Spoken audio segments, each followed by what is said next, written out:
प्रिय गौरव और सपना, तुम्हारे शादी की 25वीं वर्षगांठ पर हृदय की गहराइयों से बधाई, शुभकामनाएं और आशीष।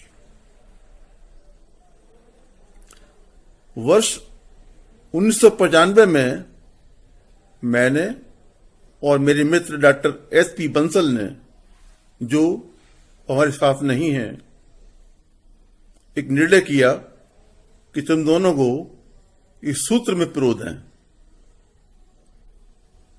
तुम दोनों भी हमारे इस निर्णय से सहमत थे।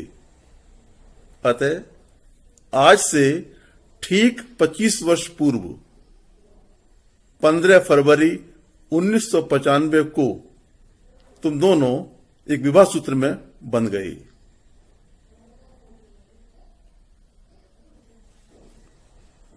कुछ दिनों पश्चात हमारे आंगन में एक फूल खिला और वो फूल था हमारी लाडली और अपनी अम्मा जी की पारी स्तु। इस फूल की महक से हमारा घर आंगन महक गया। हम सभी लोग बहुत ही ज्यादा खुश थे। उस समय तुम दिल्ली क्रिस में centre for railway information systems में काम करते थे। तुमने यूएस जाने की इच्छा जाहिर की। हम लोगों ने तुरंत हां कर दिया। क्यों? कि तुमने शायद से पहले भी ऐसा कहा था, तब हमने हां नहीं की थी और ये कहा था कि शादी कर लो भाई, तब जाना। इसलिए अब ना करने का कोई सवाल ही नहीं था। कुछ दिनों में ही तुमने वहां जॉब तलाश ली और चले गई।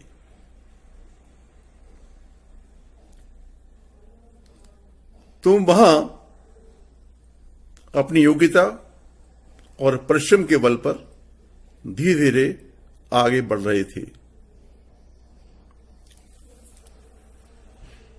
फरवरी वर्ष 2000 में हम दोनों सुधा और मैं तुमसे मिलने यूएस गए।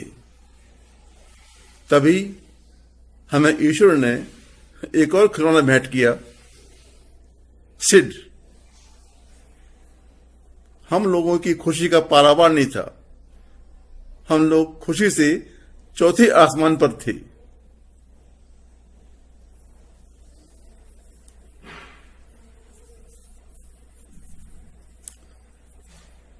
कुछ दिनों बाद हम लोग पुणे यानी मई 2003 में तुमसे मिलने यूएस पुणे गए। उसके चंद महीनों पहले ही सुधा को हार्ट प्रॉब्लम का डायग्नोज हो चुका था। हम लोग डॉक्टर्स की सलाह से ही वहां घूमने गए थे, पर दुर्भाग्य से वहां पहुंचकर की बीमारी और अधिक एग्रेवेट हो गई। तुमने वहां डॉक्टर्स को कंसल्ट किया। उन्होंने सर्जरी की राय दी, जिसको मैंने हां नहीं की और तुरंत ही भारत लौटने का निर्णय कर लिया।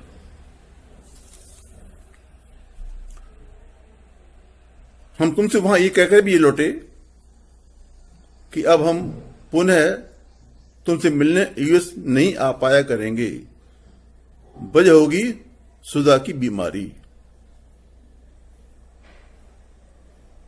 तुम उस वक्त यूएस में बैंक ऑफ अमेरिका में काम करते थे। पद था वाइस प्रेसिडेंट का और तुम सभी लोगों के ग्रीन कार्ड बन चुके थे।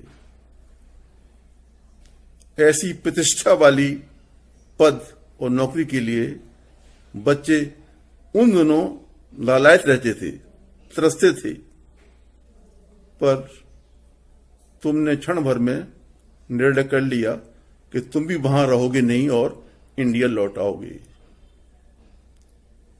सपना भी तुम्हारे इस निर्णय में पूरी तरह साथ थी।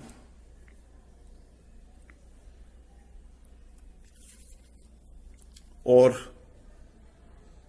कुछ दिनों में ही तुमने इंडिया में वहीं रह करके जॉब तलाश कर लिया और यहां लौट आई।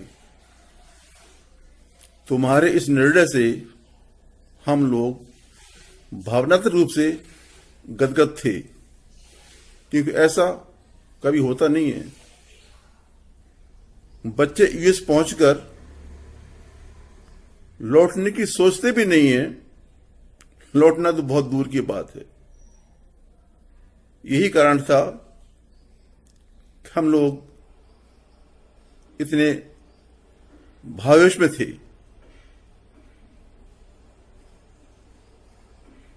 तुमने यहां आकर चेन्नई में जॉब शुरू किया, हम लोग मेरठ में थे। मेरठ से चेन्नई आना जाना कुछ घंटों में हो जाता था, इसलिए ऐसा लगा ही नहीं हम लोग अलग अलग रह रहे हैं।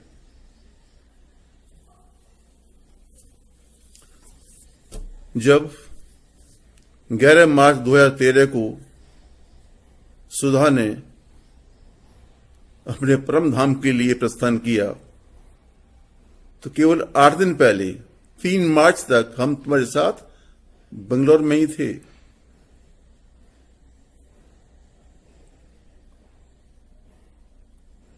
जब ये सूचना तुम सबको मिली तो सौरभ जो गुड़गांव थे हाल पहुंच गए, गरिमा आशुतोष भी चंद घंटों में हमारे पास ही थे, और तुम भी कुछ घंटों बाद हमारे साथ थे।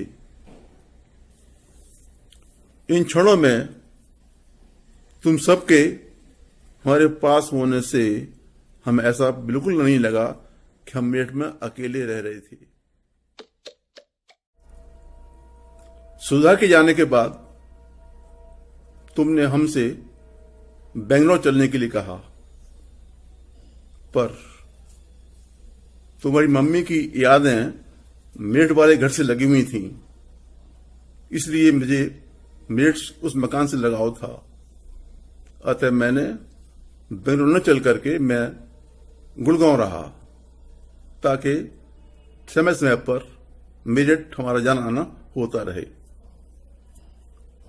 पर कालांतर में ये भी नहीं हो सका।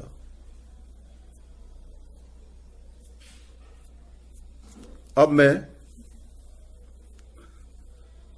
अपनी पारी इस्तु और शैतान नटखट शरारती सीट के बारे में बात करता हूं।